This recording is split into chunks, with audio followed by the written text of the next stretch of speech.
Au plus profond des archives nationales, un document déclassifié des années 1970 révèle une mission qui défie les lois de la physique. Il ne s'agissait pas d'un vol de matériel, mais d'un voyage de l'esprit humain dans le vide froid de l'espace. Au plus fort de la guerre froide, la CIA a lancé le projet Stargate, cherchant à transformer la visualisation à distance en arme. Leur principal atout était Ingo Swann, un homme dont la conscience était censée parcourir des milliers de kilomètres en un instant.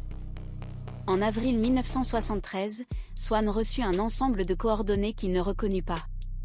Alors qu'il entrait dans une transe profonde, il réalisa qu'il n'était plus sur Terre, il regardait la face cachée et désolée de la Lune.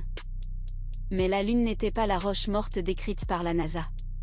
Swann a rapporté avoir vu des tours massives et translucides, des structures qui ressemblaient à du verre architectural s'étendant sur des kilomètres dans le ciel noir. À mesure qu'il se rapprochait, les descriptions de Swann passaient de l'émerveillement à l'effroi.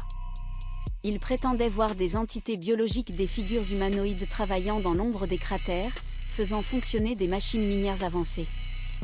La partie la plus perturbante de la séance s'est produite lorsque Swann a ressenti une soudaine poussée de peur. Il réalisa que les entités n'étaient pas seulement là, ils étaient conscients de sa présence psychique, le regardant à travers les dimensions. Swann a brusquement mis fin à la séance, visiblement secoué, disant à ses maîtres que « il avait des bases là-bas ». La CIA a immédiatement classé la transcription, enterrant le récit pendant plus de 30 ans.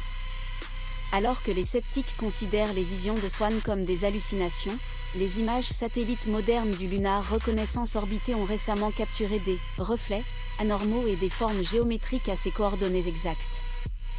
Les données suggèrent une possibilité obsédante, que notre plus proche voisin céleste ne soit pas aussi abandonné qu'on nous a laissé croire.